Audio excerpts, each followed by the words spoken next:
G'day internet, what's �10𝗧𝗧? Welcome to today's episode of the vlog. Now, if you haven't seen last week's episode, this is part 2 of that vlog. So if you haven't already watched it, skip back, I'll pop a link up there or wherever and check it out before watching this episode.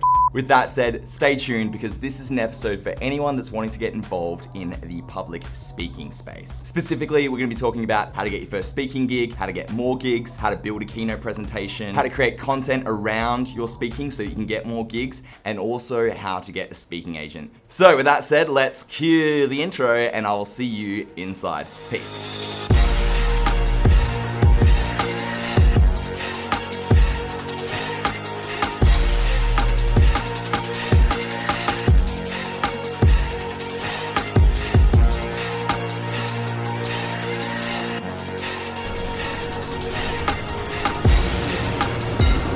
Alrighty, so yesterday's conference was sick. Gary Vee absolutely f***ing crushed it. Always a pleasure. Second time that I've seen him speak at a conference. So right now, I'm on my way to have drinks with one of my speaking mentors, Chris. So I met Chris at a conference, first ever conference I ever spoke at, which was 4 or so years ago now.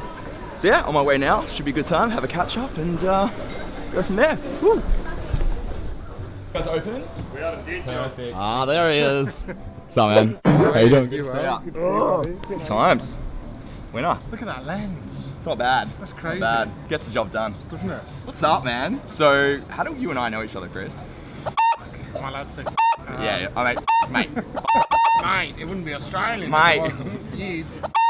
I was thinking about this the other day. Do you know, we met in Auckland and that was my first overseas gig I'd ever done. Yeah, and it was my first ever proper speaking gig that I'd ever done. So we kind of like networked and hooked up after the conference. So Chris came and sat in on one of my workshops and then he worked out what my name was and he gave me some Twitter exposure and I was like, that's my boy. and then I was like, oh, Chris was doing the closing keynote and I was like, who's this Chris Riddell dude? And then I looked at his profile, I was like, this is kind of cool. And then I went and saw his keynote and I was like, gold, like I want to be him. And not to stroke your ego too much. And he loves it. And then what happened? And then I wanted to grab a drink with him after the show, or after he finished. So I went up to you afterwards, remember? And I was like, hey man, I'm like kind of met earlier. Let's grab a drink. You're like, oh, I would mate, but I'm literally about to fly out. And I was like, ugh. And then you're like, next time we're in Perth, let's have a beer. Right, yeah, we caught up in Perth. We crossed each other in Brisbane at the airport. And you've helped me with some of my socials. Yeah, that's right. You're the social king. He is the social god. He's just saying it because there's a camera there.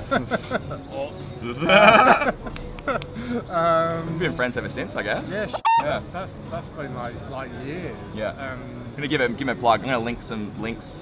Check out Chris on YouTube. Check out his website. And it's been cool. You're now employing somebody. That's crazy. Where to next? What are you doing next? I just want to do more speaking, which is kind of if I can ask you on camera if that's okay, just some more tips in terms of getting bigger exposure in the speaking space, and that will definitely help my audience as well. The most common thing I get asked is how do I do more speaking, and the answer is simply go and do more speaking. Yeah. Speaking generates speaking. Yeah. Like for free. Yeah. Look, I think it's a tough one. When I first started out speaking. I probably spent my first 18 months before I met you doing free gigs. Yep. I was really lucky that I had a really amazing job for a massive company called Mars, which we all know. Yep. And that helped my profile no end. Yep. So I had a good jumping platform, jumping board to go off. But you've got to find what your niche is. You've got to have a story. You've got to have a backstory. You've got to be really clever at the art of storytelling, because that's what people want to do. I mean, as humans, we love this. We love telling stories. We love reminiscing. We love experiencing through the art of storytelling, and that's the big thing. You can have the most amazing product in the world. You can have the most amazing idea, but if you can't tell a story around it, then it's worthless. Yeah, that's it, 100%. So if anyone was trying to get started in the speaking space, obviously I've already done a bit of speaking and I love to speak, and speaking at a conference in 2 weeks. Amazing speaker as well, by the way. So again, just a circle jerk. But yeah, so let's say, so obviously members of my audience that want to get started with doing more speaking, and I've got, my kind of 2 cents, which Chris has helped me immensely with getting more gigs and just getting more exposure and doing a lot more speaking. I also modeled a bit of the way in which I go about Model? No. No. I wish. I'm not good looking enough for that.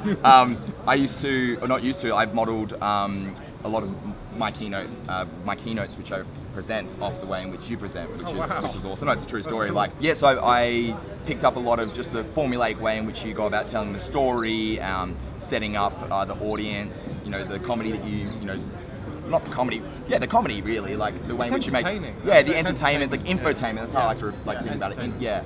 And yeah, it's awesome. So I guess for people that are trying to get started in speaking, let's say they just want to get on a stage and they've got some value to provide to the audience. What do you recommend them doing? Just many free gigs as possible? Or? Yeah, you got to do a bunch of free gigs because you've got to show people. Like, just because you want to be a speaker doesn't mean people are going to pay you, right?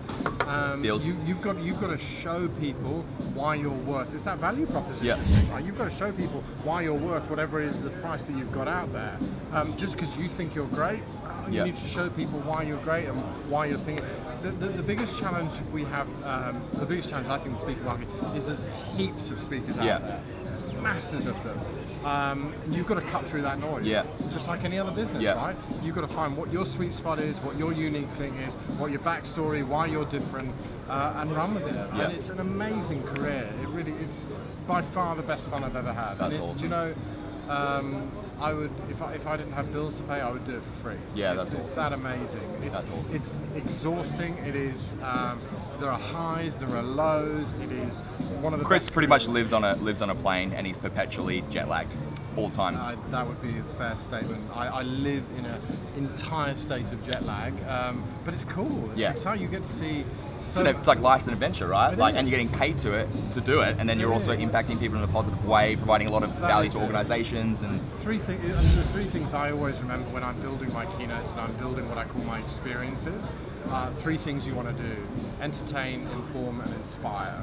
And not in that order. I would say informing is almost last. You've got people for 45 minutes or an hour. Your job is to entertain them, straight up, inspire them, and then the last bit is to leave them with something to take away. 100%. Because if they're not on side, if you get up there straight away, you're like, yo, this is me, this is my story, me, and I'm boring the out of you because it's the me show, and then by the way, here's something that you can take away from this. It's like, I feel like by the time you get to that point, if you've bored the out of the audience, it's like they're not going to listen, they're not going to take anything away from it because they don't give a they already tuned out, they're on their phones. So I guess thinking about it, speak for free, film yourself speaking so you can get content that you can then reproduce, so people looking to book you potentially in the future can try before they buy. Would you also say in terms of reaching out and actually getting those first gigs, would it be a matter of reaching out to a university, do a free talk, or a small community event, or just anywhere that you can speak? Absolutely. Just reach out, send the email, ask the question. Heaps going on every day within a few square miles of wherever you are. Right? There are so many events going on. And don't fall into a trap of thinking that the big events are the ones that will then get you booked. The first ever, when I started speaking for free, I was doing it for shits and giggles. I didn't even know there was a paid speaking market. And it was when I was at a really tiny telco event. There was about 30 people in the room, and it was a couple of Ks over that way from where we're sat now. And somebody came out of there and went, my wife is an agent and she wants to have a chat with you. And I'm like, wow. You're like, let's go. Like, what is this speaking market you speak of? Exactly. And I'd done a good dozen before then of big ones, well, big-ish, 400, 500 people. And I would have thought something would have come out of them. And it was that tiny one. It's the one you never think will come out of something. And the same applies now, by the way. It's those small, intimate events that don't necessarily factor always on your radar. They're the ones that sometimes are the most valuable. It's the ones that you don't realise, and don't underestimate the power of a small, intimate networking event. And if you get the content, like if you can film the content, you can be fucking on an iPhone even, like maybe try and make if you can borrow a friend's iPhone. If you've got an iPhone X, iPhone 10, even better. Just rubbing salt in the wound. Just rubbing salt in the wound. You got an iPhone, right? You can set it up on a mini tripod, just get it filmed, and then if you can buy like a lapel mic that plugs into your audio jack on your phone, right? So get a friend's iPhone, borrow their iPhone, $30, $40 lapel mic, throw it on here, plug that in, start the audio recording so you have really decent audio for the recording, which is important, and you've got the other iPhone recording in the back of the room, simply throw it on a piece of editing software, sync up the audio so it's all synchronized. You've got the really good audio from your lapel mic at the front, you've got the really good audio from the audience in the back, you've got some film, and that way you can then market yourself and get more gigs. So if you try to go and get another gig, it's like, here's some content, I'm actually okay at speaking, are you interested? And it's like that easy, right? Also bear in mind that bureaus, so speaking agents, Yep. bureaus, they get hit up. There's one of the biggest bureaus I know in Australia. One of their senior people, I'll keep it vague. Yep. He reliably informs me he gets over 100 inquiries in a day Yep. for people wanting to speak. Yep.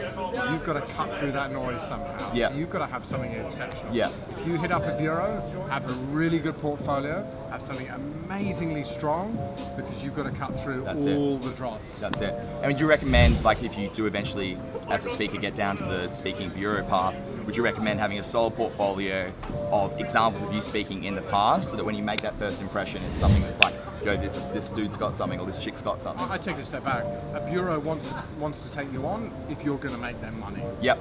That's it. And it's a business at the end of the day. Totally. And a bureau will only want to work with you if you've got a profile and you're going to make money and you've got credibility. Straight up. So I guess it's like thinking about yourself as a product, right? Correct. And if you're a product and you need to be sold, which is what the bureau is essentially doing, then you need to be able to have something sellable about you, and no one's going to book you to speak at anything if you're Same with any other business. Exactly. Right? It's the same. they're just selling human capital, and you happen to be the human capital they're selling, so you need to be good enough. Totally.